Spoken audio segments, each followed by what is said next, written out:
Okay, let's go. Bonjour à toutes et à tous. Alors, bienvenue chez Mohamed sur ce nouveau parcours dédié à PHP. Dans ce cours, nous allons voir ensemble le langage PHP à partir de l'historique, la syntaxe de base, après la gestion des formulaires, la connexion avec MySQL et la gestion des cookies. Donc, ce cours sera axé sur la théorie ainsi que la pratique. Donc, pour chaque partie, après chaque chapitre, nous allons essayer de faire une vidéo qui sera dédiée à la pratique. Donc, les spécifications théoriques vous permettront d'avoir une idée beaucoup plus claire sur le langage, les syntaxes, sur les notions utilisées. Et une fois que vous aurez compris ces notions, nous allons essayer de passer à la pratique et de mettre en pratique tout ce qu'on a vu. Donc, pour ce premier chapitre, nous allons faire une introduction qui portera sur la présentation, l'historique et surtout la syntaxe de base de PHP. Voilà, donc concernant l'historique de PHP, bien évidemment, PHP c'est un langage qui est communément utilisé et qui est largement répandu. En effet, 35% des sites web utilisent PHP, comme on le dit souvent.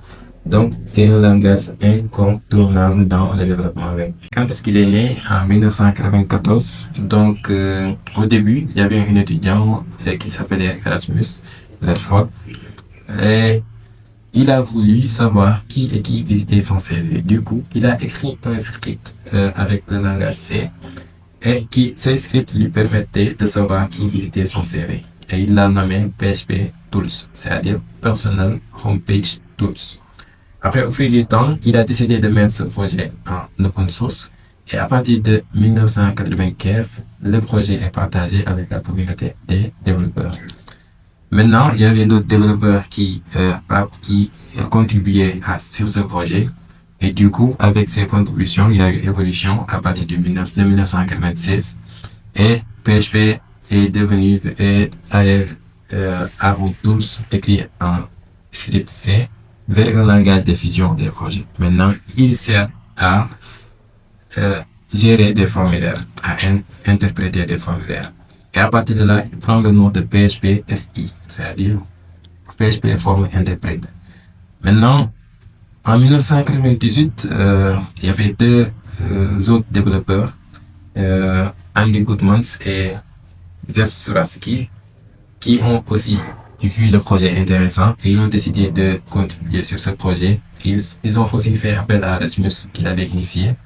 Et à partir de là, ils ont travaillé sur le projet. Ils ont essayé de mettre en place le PHP, la version 3 de PHP, en 1998. Et à partir de là, on a des moteurs CGI pour l'interprétation. Et le projet n'est plus maintenant juste un formulaire interprété, mais ça devient de plus en plus un langage de programmation.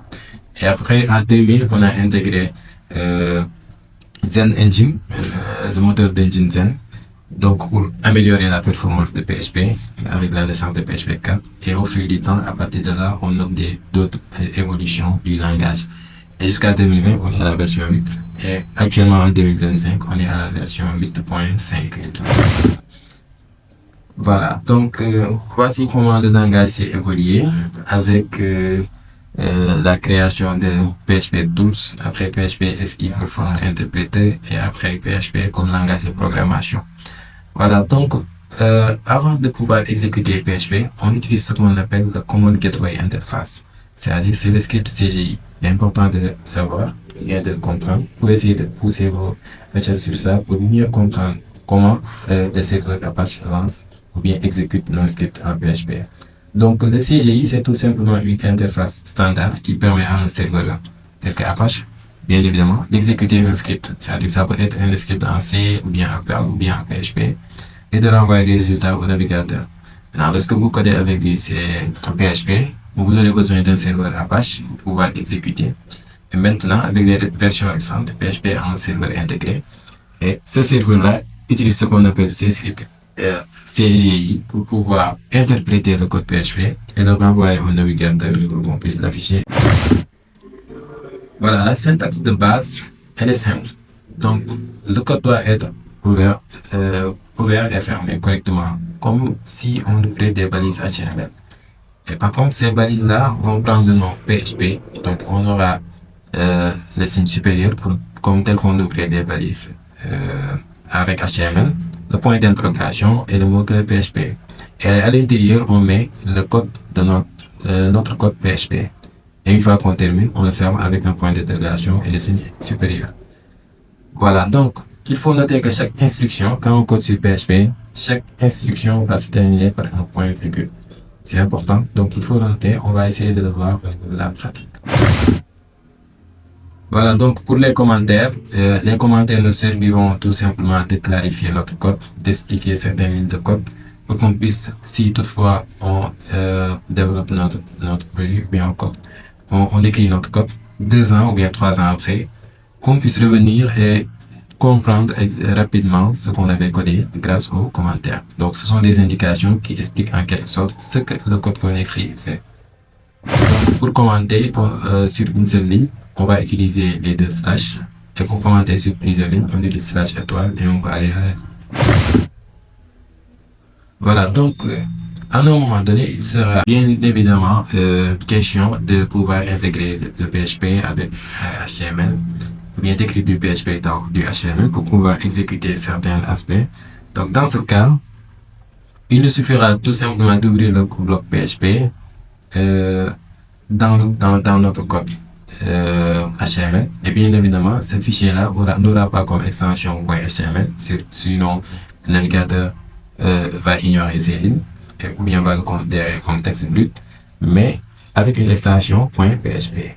Donc le fichier doit avoir l'extension .php pour que le serveur exécute le code. Pour intégrer, là voici un exemple qui nous montre comment intégrer un code PHP. Donc il suffit d'ouvrir un bloc PHP comme on l'a fait ici. On a ouvert ce bloc PHP à l'intérieur de la balise P. Et le fichier qui contient ce code-là doit avoir comme extension .php. Dans ce cas, on a ouvert notre balise P et à l'intérieur, on a mis notre code PHP. Et comment on a ouvert cette balise PHP, comme on l'avait dit. Et vous voyez ici, chaque instruction sera terminée par un point virgule. Là, on a déclaré une variable nom et on a affiché la variable nom en concaténant. On va le voir bien évidemment, c'est quoi la concaténation. Le texte bienvenu avec notre variable nom. Donc ici, le navigateur saura qu'à partir de là on a ouvert la balise PHP, on aura du code PHP à interpréter. Voilà, et le serveur va interpréter le code grâce au script CGI et il va renvoyer ces valeurs-là, bienvenue de $nom, l'interpréter, afficher ce qu'il faut afficher au navigateur. Maintenant, le navigateur ne va pas nous afficher ces balises-là en brut, mais le texte, ce qu'on a affiché dans le écho. Alors, voilà, en quelque sorte, c'est ça l'histoire de PHP et la syntaxe de base de PHP. Donc, nous allons essayer de pratiquer tous ces aspects qu'on a vus pour pouvoir mieux comprendre l'ensemble des explications qu'on a soulevées sur ce premier chapitre. Si vous êtes prêts, allons-y et passons au deuxième chapitre qui va concerner la partie pratique.